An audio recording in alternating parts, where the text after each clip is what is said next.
There are a few things I've learned about myself and my strengths and weaknesses over the last couple of years. And I have to tell you, one of them is I'm actually a really nervous public speaker. But I've also learned that I like to tackle my weaknesses head on. So it's one of the many reasons I'm standing in front of you here today. When I started my journey of entrepreneurship, I thought I was entering into a period of professional growth and business development. Like many like-minded entrepreneurs, I had a vision, and I saw an opportunity to inflict real change in an industry that was ripe for disruption, a little bit of destruction too. But little did I know, actually, that the real change was going to be inflicted in me. I'm not going to stand up here today and talk about all of my business failures, and believe me, there have been many, but my story is more about my personal failures and spiritual growth. My journey starts with a very strange but defining moment. I was actually out in Colorado, and I was visiting a girlfriend and was about to embark on a business partnership that I knew could really help jumpstart my career and my company. On the night before I was to return home and sign the contract, I had a very vivid dream. Now, to some of you, this may seem really silly and insignificant, but for me, it was actually a defining moment because I'm an incredibly deep sleeper. I never dream, and if I do, I certainly never remember them. But on this particular night, my dream was so vivid, it woke me up, and I couldn't sleep. I just could not go back to sleep the rest of the night. My dream predicted that my business would fail, and that I would have some successes, but even more failures and tremendous struggle. I remember thinking at the time, shake it off, it's just a dream, it's no big deal.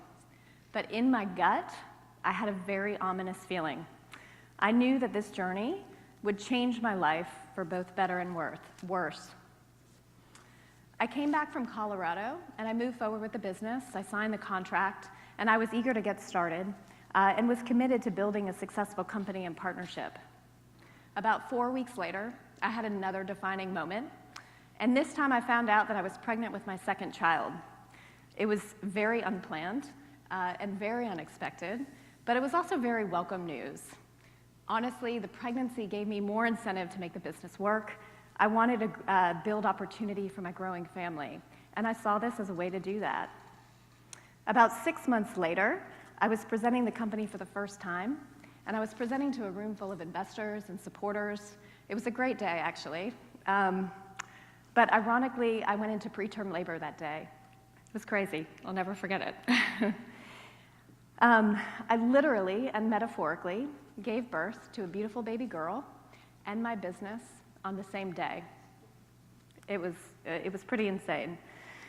A week later, I was back at work. I honestly tried to find a balance between family life and work, but I failed miserably. I missed so many first moments with my daughter. I was working 18-hour days. I was never home. And to be honest with you, the business became my third child, and maybe my favorite child, if I'm being honest with myself. As the months went by, we built an incredible team. We raised some money. Things were going really well.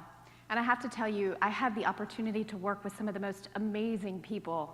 And I look back at it today, and I can remember often thinking and stopping and thinking to myself, wow, you don't get an opportunity like this to work with these kind of people.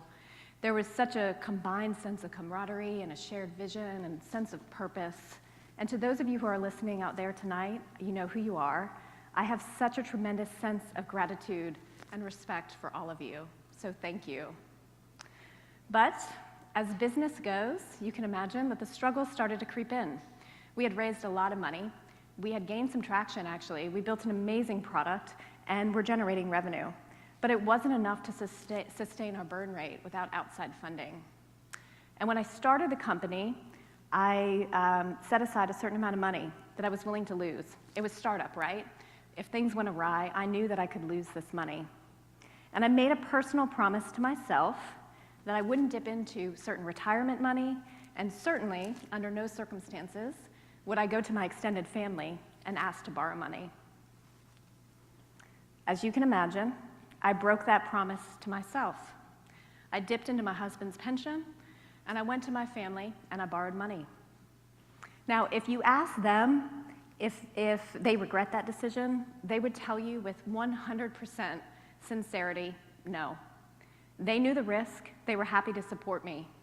But you see, I regret crossing my own personal boundary that I had set for myself. I had let this business, the dream, the passion, start to define me. I couldn't separate myself from the business. If the business failed, it meant that I was a tremendous failure. As the struggles continued, I entered into a deal that caused me to lose majority ownership and control of my baby.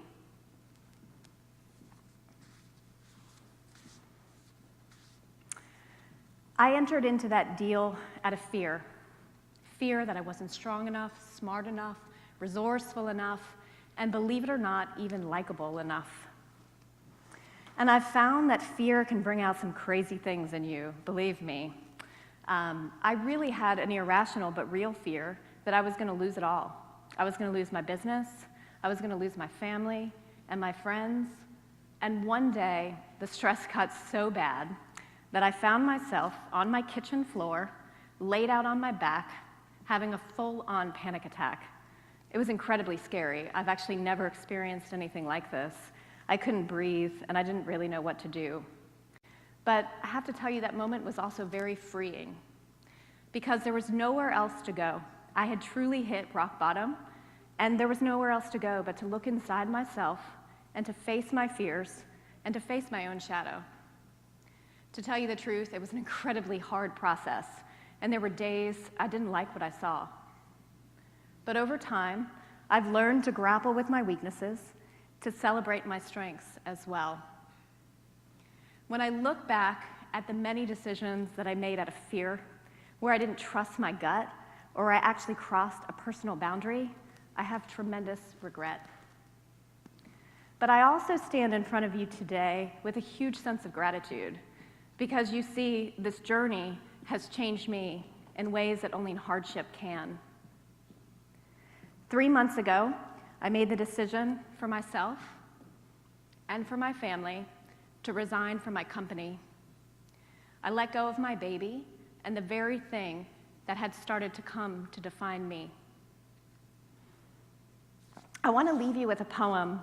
This is actually something that was written by a friend of mine, Brooke Venata, and this is an excerpt from her poem. But it was incredible. It was such an important piece for me in part of my healing and getting through this and self-forgiveness. I hope you like it. You must release yourself from all that binds you, from your fears and your supposed alleged limitations. It's the only way to free yourself. You must know that you are enough, that you have not failed, are not failing, that each stage is part of the path, including the path. So stay with the pain, because it will pass, and with its passing will come your freedom from expectations, from disappointment, and for the need for certainty. You are blessed beyond knowing, loved beyond your comprehension. Put an end to the self-pity and enjoy all that you have and all that you have lived. Know your strengths, know your weaknesses, not for shame, but for growth. Remember that the accomplishments of man matter little. Business and success are not the benchmark. Each action is important, so choose them with care and patience and diligence. Your hands will heal, you will be filled, you are fulfilling. Thank you.